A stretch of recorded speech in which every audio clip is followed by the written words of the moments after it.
Halo sahabat invest, di video ini saya akan membahas tentang persiapan sebelum memulai investasi. Saya akan memulainya dengan mental block. Mental block adalah suatu penghambat yang ada di pikiran seseorang. Salah satu contoh mental block adalah pemikiran yang menghalangi seseorang untuk sukses.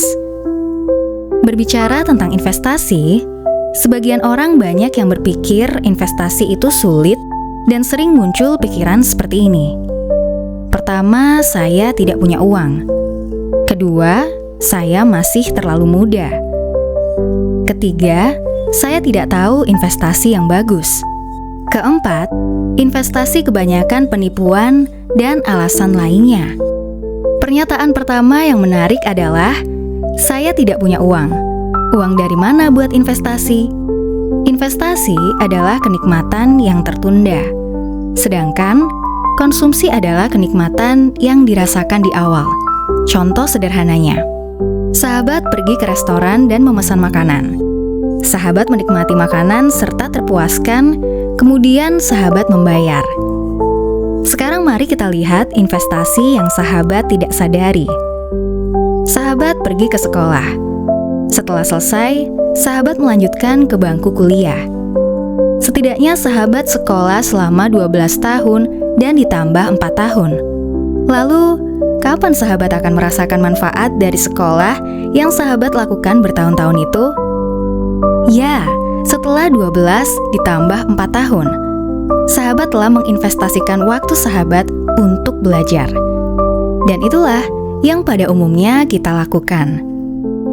Investasi adalah proses untuk mencapai sebuah tujuan yang cenderung menunda kesenangan.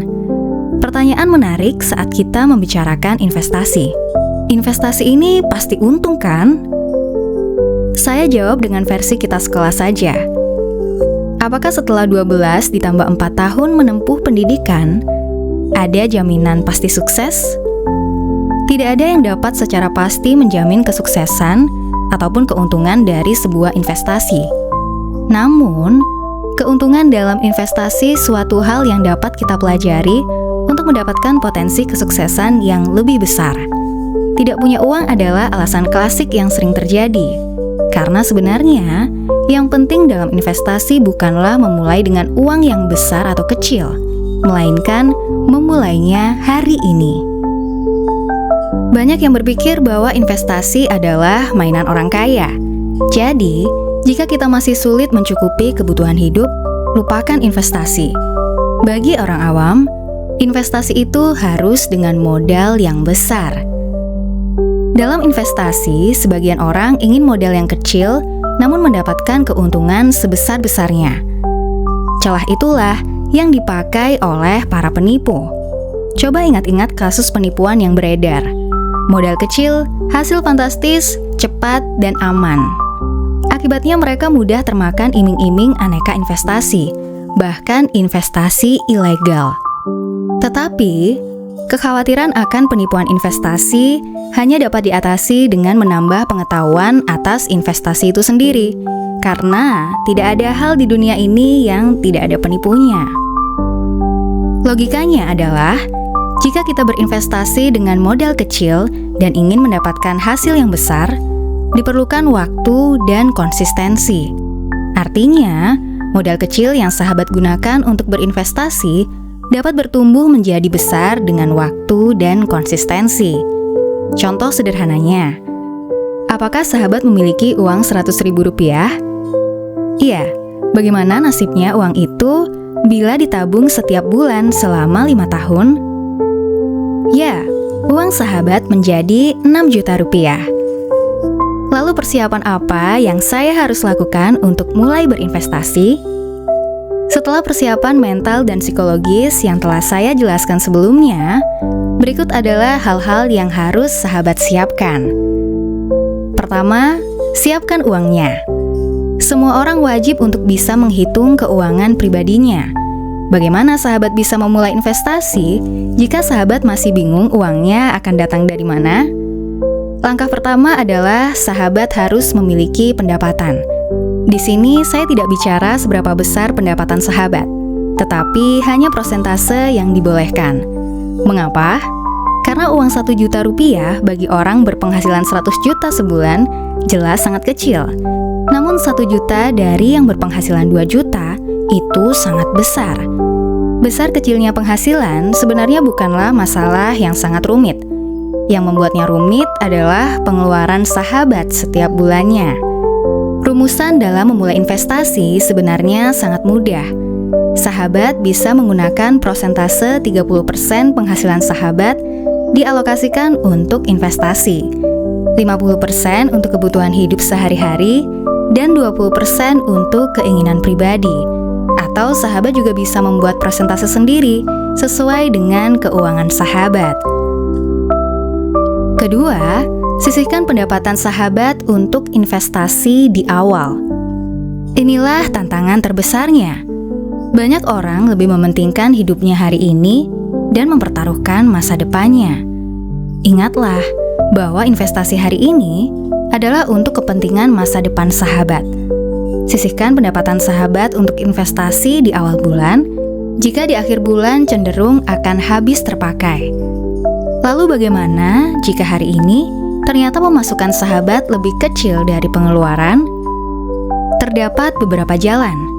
Langkah pertama adalah berhemat. Mana yang lebih mudah? Mencari uang Rp1.000 atau berhemat Rp1.000?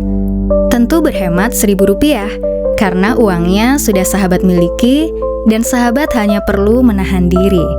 Kurangi kebutuhan yang sebenarnya tidak sahabat perlukan atau bukan kebutuhan pokok sahabat. Ketiga, bedakan kebutuhan dan keinginan. Apakah sahabat membutuhkannya atau hanya menginginkannya? Buang sebagian besar hal yang sahabat inginkan dan fokus hanya pada apa yang sahabat butuhkan. Ingin belum tentu berarti butuh. Jika sudah berhemat tapi pengeluaran masih lebih besar dibanding pendapatan, sahabat harus berpikir untuk melakukan langkah selanjutnya. Apa itu? Apakah kebutuhan sahabat sesuai dengan level gaya hidup sahabat?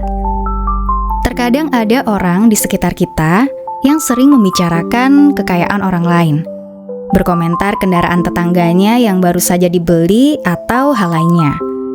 Mengapa mereka seperti itu?